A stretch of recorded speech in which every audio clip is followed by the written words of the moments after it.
جی ناظرین، آج پاکستان میں جو آپ کو پتہ مسائل چل رہے ہیں کہ عدم برداشت پھیل رہا ہے، تو اسی سلسلے کی کڑی میں ایک عائلی زندگی کا واقعہ پاکستان کے شہر لاہور میں پیش آیا۔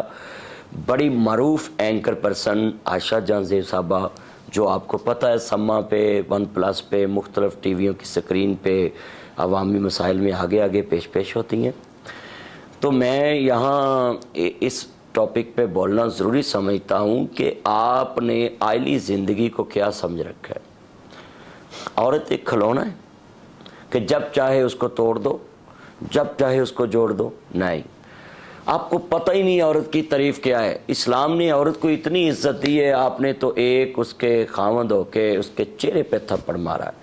آپ کو پہلے یہ بتاؤں اس معاشرے کو کہ آپ بیوی کے منہ پہ تھپڑ مار رہے ہیں۔ اسلام نے تو کہا ہے کسی بچے سے لے کر بڑے تک کسی کے چہرے فیس پہ تھپڑ نہیں مارنا۔ سارا جسم اللہ نے کن کہہ کے بنایا اور چہرے کو اللہ نے اپنے قدرت سے بنایا، گھڑ گھڑ کے بنایا۔ تو میں یہاں اس کی حوصلہ شکنی کرتا ہوں کہ پہلے تو آپ نے آج کے بعد جتنے میرے چاہنے والے کسی کے چہرے پہ تھپڑ نہیں مارنا۔ آپ کیوں اتنا عدم برداشت کا شکار ہو گئے ہیں کہ عورت تو گھر بساتی ہے، عورت تو گھر بناتی ہے۔ وہ بیچاری کہہ رہی تھی کہ دیکھو میرے چہرے پہ کتنے نشانات ہیں، اتنا بڑا تشدد کیا گیا ہے۔ بیٹیاں تو سب کی ہیں، میری بھی بیٹیاں ہیں، تو کیا بیٹیاں جب کسی کو دی جاتی ہیں تو مارنے کے لیے دی جاتی ہیں؟ اس کے چہرے پہ تشدد کرنے کے لیے دی جاتی ہیں؟ خدا کے لیے ہوش کی ناخن لیں۔ آپ کی بھی بیٹیاں ہوں گی، وہ بھی کسی کے گھر میں جائیں گی، اس سے ایسا سلوک ہو، آپ وہاں موجود نہ ہوں تو کیا دل پہ گزرے گی؟ ذرا ٹھنڈے دل سے سوچنا۔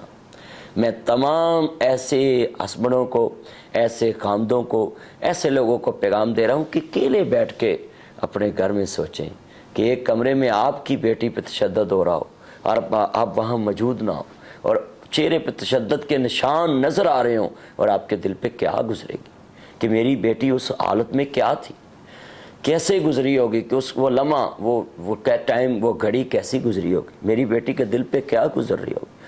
بھئی عورت کے اوپر ہاتھ اٹھانا، ہم نے اپنے بڑوں سے سنا، عورت پہ ہاتھ اٹھانا ایسے جیسے دیوار پہ ہاتھ اٹھانا۔ اگر عورت آگے سے ہاتھ اٹھا لے تو انسان کے پاس کیا رہتا ہے؟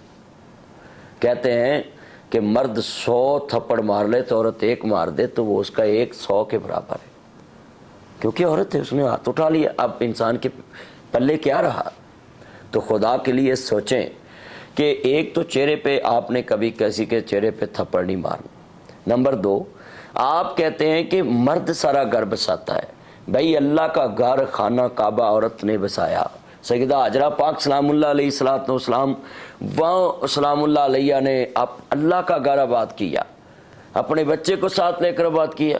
صفا مروہ پہ جا کے دیکھیں عورت کو کتنی عزت دی اسلام نے، کہ ایک عورت کے قدموں پہ آج تک پورے پاکستان، پوری دنیا کے حجاج کرام وہاں دوڑ رہے ہیں عورت کے قدم پہ۔ تو اللہ نے تو عورتوں کو عزت بڑی دی ہے۔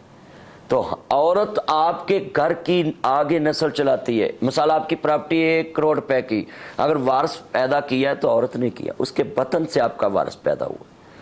تو آپ کیوں اس طرح ظلم کرتے ہیں؟ جو عورت اپنے حسن کو اپنی اولاد میں منتقل کر دیتی ہے، اس کے رخسار دیکھیں بلیک ہو جاتے ہیں، ہڈیوں کا پنجر بن جاتی ہیں یہ عورتیں، اور آپ کے گھر کو سنبھالتی قبروں میں چلے جاتی ہیں۔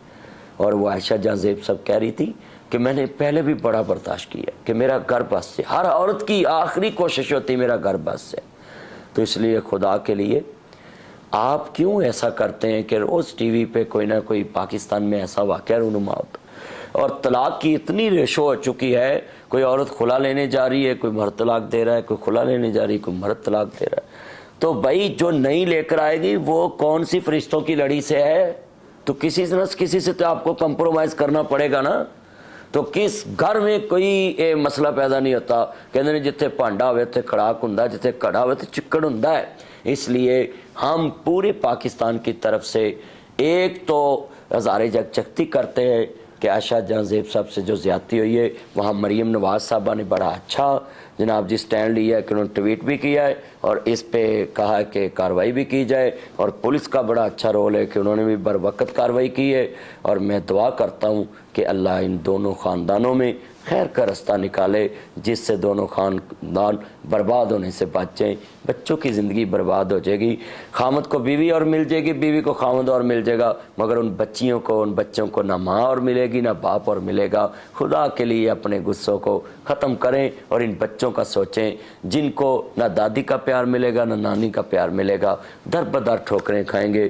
اپنے بچوں کے لیے سوچیں. یہ بلب جل جائے, یہ روشنی والا بلب دوبارہ اس میں روشنی آ جائے گی, بلب نیا آ جائے گا. موٹر وینڈ ہو جائے گی, مائک جل جائے مائک نیا آ جائے گا.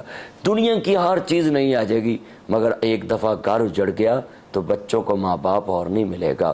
اس لیے میرا چند, میرا مکھن, میری ملائی اپنے گھروں میں برداشت کے ساتھ زندگی گزار کر دکھائیں. Thank you.